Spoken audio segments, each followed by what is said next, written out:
Previewing Thursday Night Football with a very special guest as SI senior editor Iain MacMillan joins me here to preview Jets Patriots. Maybe not the best football game you've ever seen, but at least it's two teams riding win streaks here and some good returns for bettors as well. We will talk about best bets for this game, potential player prop options with this red-hot Pats team, Drake Maye's ascension this season, and much, much more. Welcome to the channel. Hit that thumbs up. Hit that subscribe button if you are new. Let's dive into it here. I'm Mac. The New England Patriots have seemed to arrive ahead of schedule, 8-2 on top of the division here, minus 230 to win that division. 7-game win streak, 6-1 against the spread over that stretch, plus 700 to win the AFC. The defensive DVOA numbers, not great, but the offensive ones are legit. How surprised are you with this Pats team so far? And do you think this is sustainable?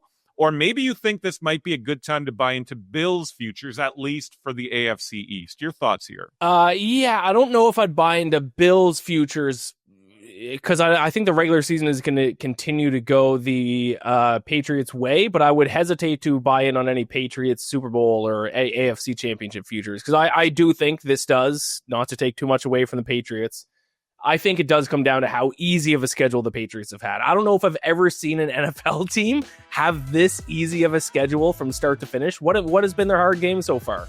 The Bills, which to their credit, they won. And then the Buccaneers was their second most difficult game, which to their credit, they won again.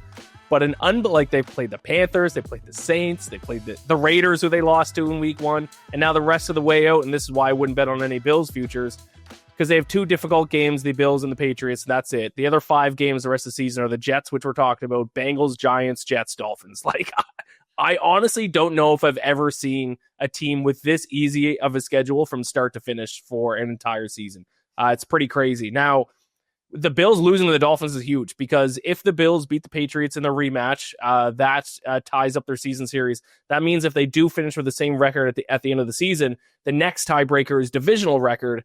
And with that loss to the Dolphins, the Bills now at 2-2 in the division. So even if the Patriots lose to the Bills, as long as they beat the Jets on Thursday, beat the Jets again in week 17, beat the Dolphins in week 18, they're going to be fine. Unless they, obviously lose to the Bengals or the Giants, like lose a game that they're going to be significantly favored in. But they have enough of a lead now. I don't think it's worth betting on the Bills to win that division, but I would stay far away from any Patriots Super Bowl conference odds. Yes, they've had a very good season, but they truly have not played like an elite team yet. Yeah, and, I alluded to a 7-game win streak here. Like, there's a chance this gets to 10, before they get into that Bills game. Like you mentioned, they've got the Jets this week. We'll talk about the Bengals, Giants, who just fired Dable, Jackson Dart concussed. So very soft schedule here for New England. But who is more frustrated that the Pats are good again all of a sudden? You, Iain MacMillan, or the Buffalo Bills? Because like we've been talking about here, if this is for real,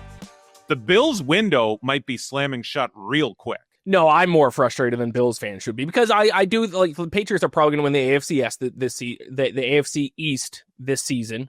But at the end of the day, I do think the Bills are overall the better team. They've just had a much tougher schedule. So like once we get back into next season and the Patriots play a first place schedule, like the Bills should be favored to win the AFC East again next year. So I think the Bills are fine for now.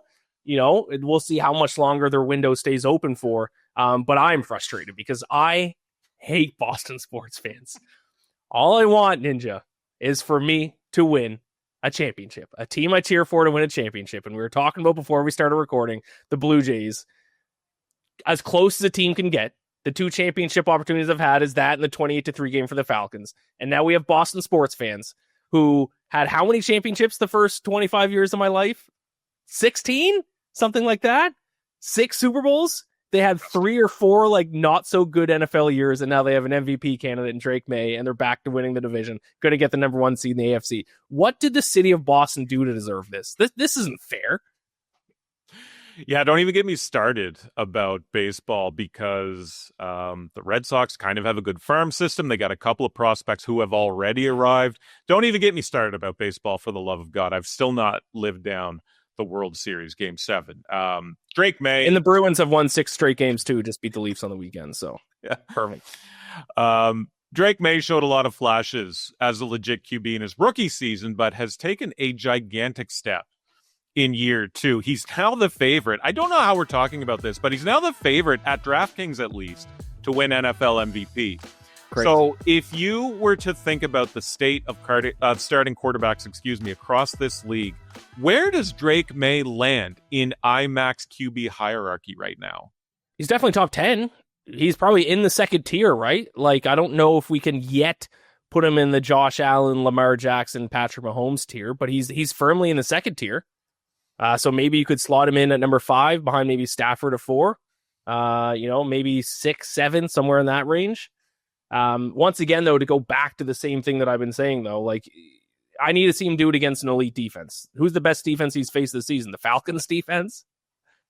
Like, even the tough games, even the Bills, like the Bills have some issues on defense, and then every other team that they've beaten has, I guess the Browns defense is good, but I guess if you want to include that, but like, I want to see him do it against a Broncos secondary, a Texans secondary, one of these teams, even a Lions secondary, which has been pretty good this year. The caveat to that Browns win is their home road splits are glaring, and that one was in Foxborough, so I'll just leave it at that. But you're spot on. Like, yeah, the numbers are good. I think being atop the MVP is warranted, but again, soft schedule. And I'll get to your favorite bet here in a moment, IMAC. But let's talk player props real quick. And considering the Jets made on the defensive side of the ball going into the deadline there last week, surely it has to open the door for, some potential paydays for Pat's props this week. Any candidates for anytime touchdown score? And let me ask you about 3 right off the bat.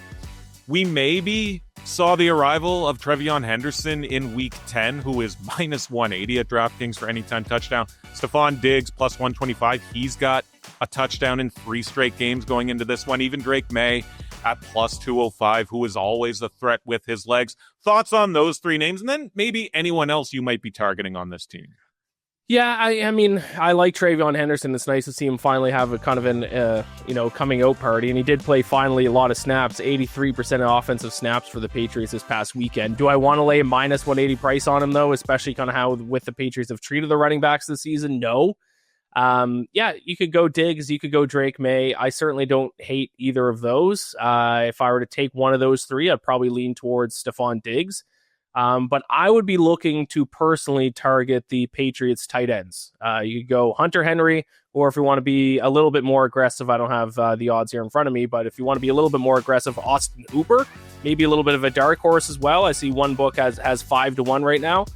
The reason being, Jets have not done a good job defending tight ends this season. Second most touchdowns given up to opposing tight ends this season. Only the Bengals have given up more touchdowns to opposing tight ends. So, you could take one of those more obvious choices. But I think if you want a little bit more value for your dollar in this game, especially because I think the Patriots are going to blow them out, target the tight ends. I think there's some good looks against this Jets defense. Folks, real quick, I will drop a link down below for you guys to check out Prop Professor, and you can get it at 50% off for the first month. This app drops hundreds of plus EV bets every single day, giving you a real shot at finding long-term profit.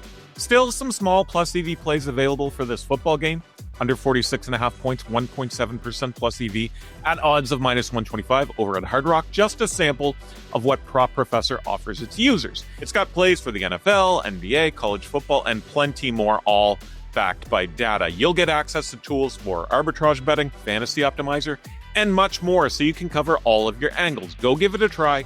Use the promo code ODDSHARK50 at checkout. 50% off for that first month.